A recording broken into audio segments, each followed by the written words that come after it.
தயாரிப்பாளரான RB Chowdhury உதய்பூருக்கு சென்றபோது விபத்தில் படுகாயமடைந்த நிலையில் தற்போது அவர் காலமாகியிருக்கிறார். சூப்பர் குட் பிலிம்ஸ் மூலம் பல்வேறு தமிழ் திரைப்படங்களை தயாரித்த பெருமைக்குரியவர் ஆர்பி சௌத்ரி. கூடுதல் தகவல்களோடு செய்தியாளர் செந்தில் ராஜா இணைந்திருக்கிறார். அவரிடம் பேசலாம்.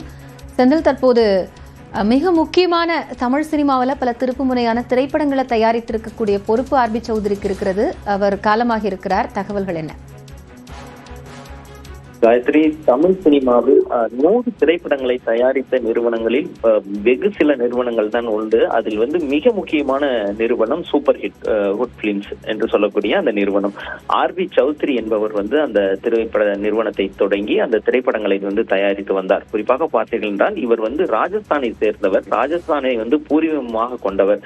இவர் தமிழகத்திற்கு திரைப்படங்களை தயாரித்து மாபெரும் வெற்றி அடைந்தார். குறிப்பாக ஒரு தமிழ் திரைப்பட தயாரிப்பாளர் செய்யாததை கூட ஒரு வெளிமாநிலத்திலிருந்து வந்த ஆர்பி சௌத்ரி ஒரு குடும்பமான திரைப்படங்களை, கமர்ஷியல் படங்களை தயாரித்து மிக பிரபலமான ஒரு நிறுவனம் சூப்பர் குட் பிலிம்ஸ் தயாரித்தால் அந்த படம் நிச்சயம் வெற்றி அடையும், அது நன்றாக இருக்கும், குடும்பத்தோடு பார்க்கலாம் என்ற ஒரு பெயரை அந்த நிறுவனம் பெற்றிருந்தது. அந்த போன்ற திரைப்படங்களை தயாரித்து வந்தது. குறிப்பாக புதுமுகங்களுக்கு அதிகமான வாய்ப்பு கொடுப்பார்கள். குறிப்பாக இயக்குநர்களுக்கு, முதல் பட இயக்குநர்களாக பலரை இந்த நிறுவனம் அறிமுகம் செய்திருக்கிறது. அதுக்கு முக்கிய காரணம் ஆர்பி சௌத்ரியாக இருந்தார்.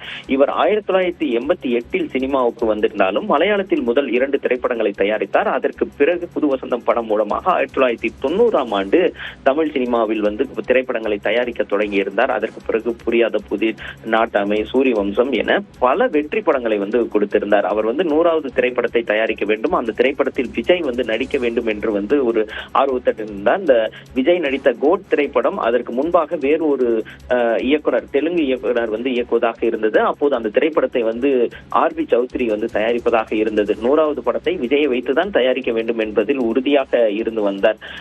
பல திரைப்படங்களை கொடுத்து, பல புதுமுக இயக்குநர்களை அறிமுகப்படுத்தி, பல வெற்றி படங்களை கொடுத்து பொதுமக்களை கொண்டாட வைத்த, பார்வையாளர்களை, ரசிகர்களை கொண்டாட வைத்த தயாரிப்பாளரான ஆர்பி சௌத்ரி சமீபத்தில் தன்னுடைய பூர்வீகமாக அடிக்கடி சென்று வருவார் உதய்பூருக்கு. அப்படி செல்லும் போது இந்த முறை சென்றிருந்த போது எதிர்பாராத விதமான ஒரு கோர விபத்தை சந்தித்திருந்தார். அதை தான் நாம் சில மணி நேரத்துக்கு முன்பு, அதாவது அரை மணி நேரத்திற்கு முன்பு கூறியிருந்தோம், படுகாயம் அடைந்தார் என்று. ஏனென்றால் அப்போதே தகவல் கிடைத்திருந்தது அவர் காலமாகிவிட்டார் என்று. இருந்தாலும் குடும்பத்தினர் அதை உறுதிப்படுத்தாமல் இருந்தனர். இந்த நிலையில் தான் தற்போது மக்கள் தொடர்பு அதிகாரி மூலமாக இந்த தகவலை உறுதிப்படுத்தி இருக்கிறார்கள். காயத்ரி, ஆர்பி சௌத்ரி காலமாகி இருக்கிறார். கூடுதல் விவரங்களுக்காக நன்றி.